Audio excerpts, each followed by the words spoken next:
салом дӯстони азиз ва як саломи хоси дигар ба он нафароне ки барномаи асрори филмофариро ҳар ҳафта тамошо мекунанд. бинадои гиромӣ, дигар фикр мекунем ҳуҷҷати муаррифии ин филм нест, зеро шумо аллакай онро шинохтед. агар донистан мехоҳед ки дар як навор ҳам ҳунармандон ва ҳам харгӯшҳо ё худ ҳама персонажҳои филм чӣ гуна ҷой дода шуданд, пас ин барномаро тамошо кунед.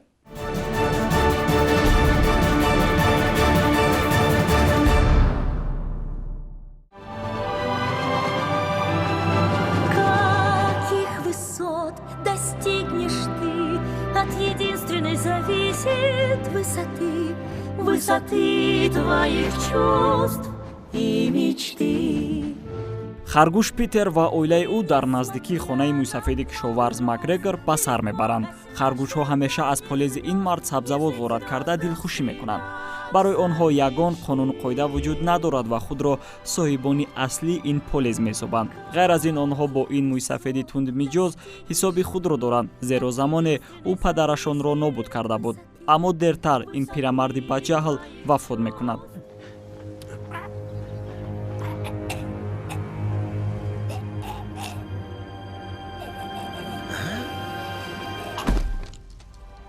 на, шумо гумон накунед ки ӯро харгӯш Питер ба ин рӯз овард. аслан пирамард реҷаи нодурусти хӯрокхӯрӣ дошт ва ба саломатиаш он қадар аҳамият намедод. ҳамин тавр бо дур шудани соҳиби полез бахт ба қавле барои харгӯшҳо хандид, аммо ин хушбахтӣ дер давом накард. ба хона меросбари мӯйсафед Томас меояд.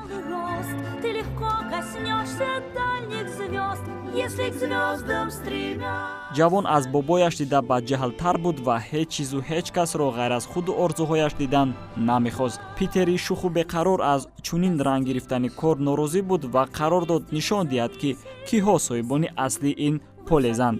аз ҳамин ҷо моҷаро байни Питер ва Томас шурӯъ мегарданд.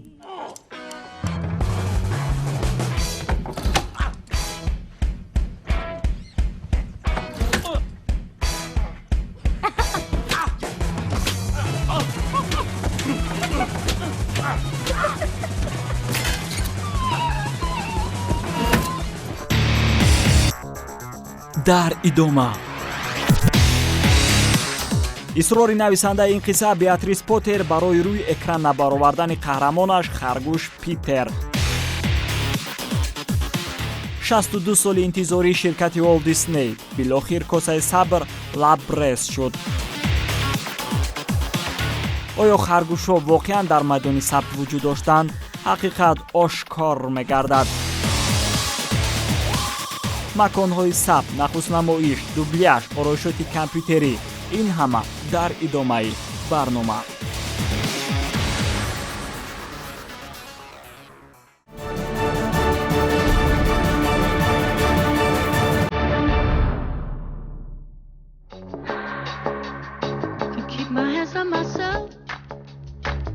харгӯш Питер қаҳрамони маъруфи достонҳои нависандаи бритониёӣ хонум Беатрис Поттер мебошад, ки аввалин шумораи ин қиссаро соли 1902 навишт ва он хеле зуд шӯҳрат ёфт.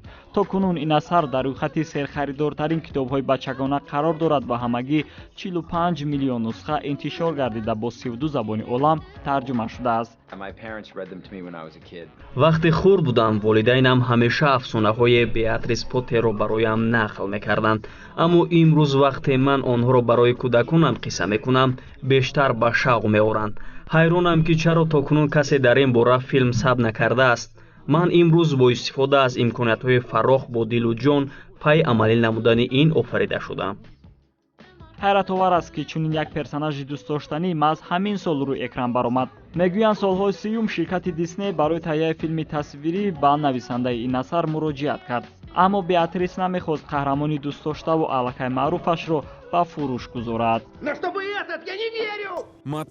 мо барои сабти баъзе саҳнаҳои филм ба азёрни рафтем.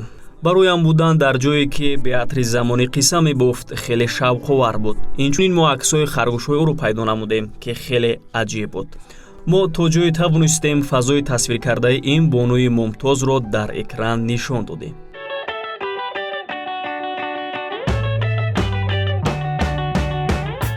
таҳиягарони ин филм кӯшиш намуданд қиссаи мазкурро айнан мисле ки дар китоб буд пешниҳоди бинандаҳои синамо намоянд.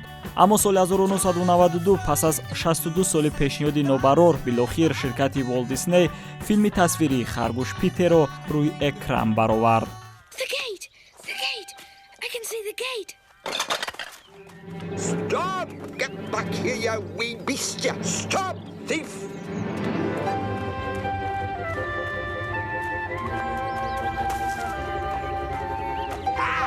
The gate! The gate!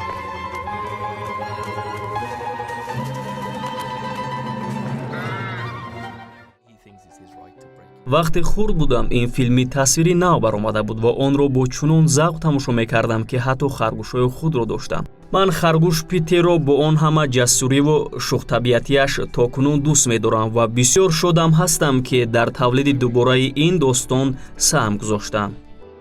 хонум Беатрис бо ин қаҳрамонҳояш нишон дод ва исбот кард ки ҳаёти мо ва ҷонварон шабеҳи ҳаманд ва онҳо низ мисли мо зистан мехоҳанд.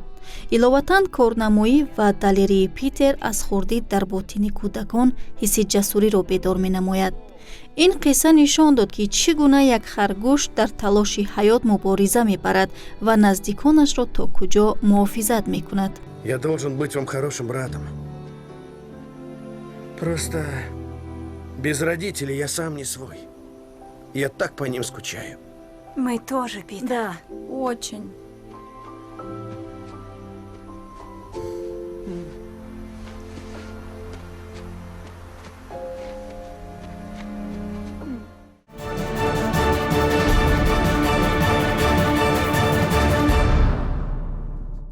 баъзе нуқтаҳое ҳастанд дар ин филм ки барои кӯдакон таҳия шудани онро зери суол мебарад. масалан вақте бобои қаҳрамони асосии ин филм вафот мекунад, аз ин харгушҳо хеле хурсанд мешаванд. ба андешаи мунаққидон ин нуқта метавонад дар зеҳни онҳо таъсири манфӣ расонад ё масалан бо қувваи барқ сару кор гирифтани онҳо. харгуш одатан ҳайвони хеле дӯстдоштанист ва ҳар як характеру амали он метавонад ба кӯдакон таъсир расонад. барои ҳамин таҳиягарони ин филмро мебоист ба ин нуқтаҳо аҳамияти ҷиддӣ медоданд.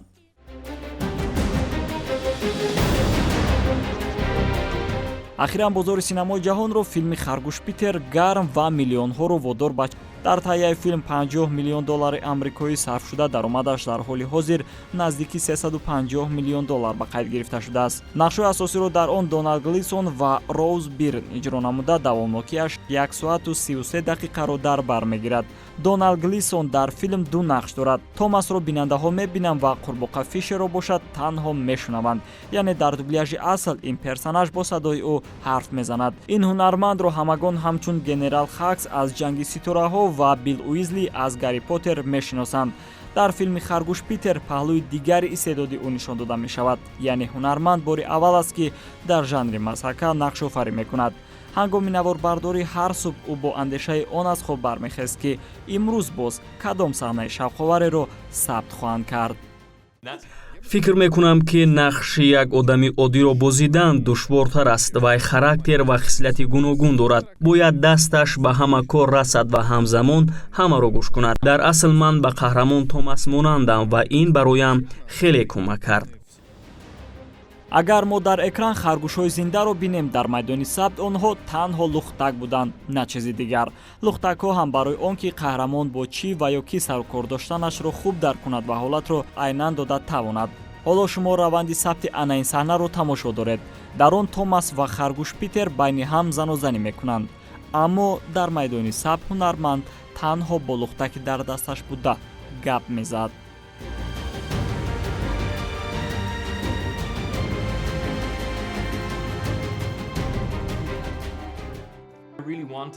ман бисёр мехостам ки ягон нафар дар майдони сабт нақши харгушро иҷро кунад, аммо касе розӣ нашуд. мутаассифона ин ҳайвонҳо танҳо дар тахайюли ман вуҷуд доштанд. вақте пешоруят ҳунарманди зиндаро мебинӣ, бояд дар фикрат суханҳои тайёр дошта бошӣ. аммо агар ту бо персонажҳои зинда ҷанг намоӣ, чӣ қоидаҳоеро ки бояд риоя накунӣ ва аз тарафи дигар ин ба беақлӣ монанд аст.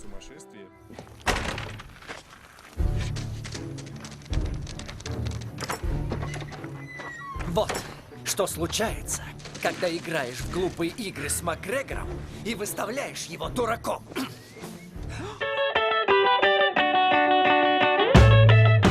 дар филми мазкур ғайр аз персонажҳо дигар ҳама чиз воқеӣ буд, аз ҷумла полези пур аз сабзавот ки онро махсус барои филм нигоҳубин карда буданд.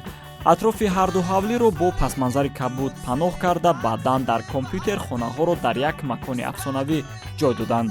акнун раванди сохти яке аз персонажҳои филмро бароятон нишон медиҳем.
It was your nipples. Oh, good!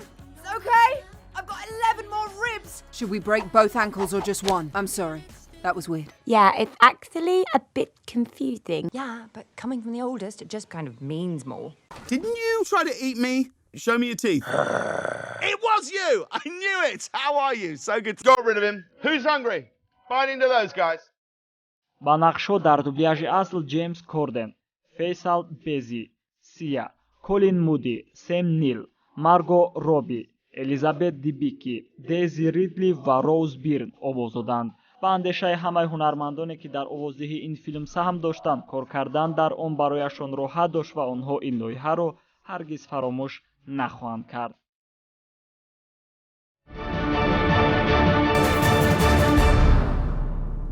болотар мо атрофи дубляжи асл каме ҳарф задем, аммо набояд фаромӯш кард ки қисми зиёди мардуми сайёра онро бо забони русӣ тамошо карданд, аз ҷумла мо низ. аз ин рӯй бинандаҳои гиромӣ, мо тасмим гирифтем дар идомаи барнома дубляжи русӣ ва андешаҳои ҳунармандони онро бе тарҷума манзури шумо гардонем. Здравствуйте, я Сергей Бурунов. Я озвучиваю кролика Бенджамина в картине. Простите, я сегодня что-то не в форме, хотя и питаюсь одним салатом. Ой. Всем привет, меня зовут Марина Кравец, и мне посчастливилось озвучить крольчиху по имени Мопси в замечательном фильме, который называется «Кролик Питер». Наслаждайся этим моментом, Флопси. Меня в твоем возрасте в город не возили. Меня зовут Алла Михеева, и я озвучиваю роль крольчихи Пикси, безумно очаровательной крольчихи в новом фильме «Кролик Питер». Смотрите, я умею летать! Значит, что происходит? Вот эта группировка диких зверей. Ребят, все в порядке. Ушастых вот этих кроликов. Нашли огород у какого-то фермера и что там все. И им, в общем, захотелось устроить там вечеринку. Ну и прекрасно! Хозяин приезжает, естественно, и начинается война. Извини, но в этой курточке кажется, что ты просто голый. А вот и не угадал, никакой я тебе не хвост. Вот этот? О нет, он крадет ее велик. Кажется, ребро сломала. О-хо-хо-хо! Это знаменитый Хэротс! коргардони лоиҳаро Уилл Глак ва муаллифиашро Роб Либер якҷо бо Таягар Бауда доштанд. филми мазкур дар кори синамогарони Австралия ва Америка рӯи нав оварда шудааст. дӯстони азиз, дар ҳамин ҷо расидем ба анҷоми барномаи асрори филмофарӣ. дар нашри баъди барнома мо мақсад гузоштем атрофи филми ҳунарӣ Сафари ҳавоӣ барои шумо маълумот бидиҳем. филми хеле хуб ва шавқовар аст. боварӣ дорем ки ҳамаи шумо онро тамошо кардед ва шоҳиди як дурдонаи синамои ватанӣ гаштед. ҳамагӣ баъд аз чанд рӯз сеҳри офариниши ана ҳамин филм дар ҳузури ҳунармандон ва таягарони он ошкор мегардад. пас то дидори баъдӣ сарбаланд бошед дӯстон.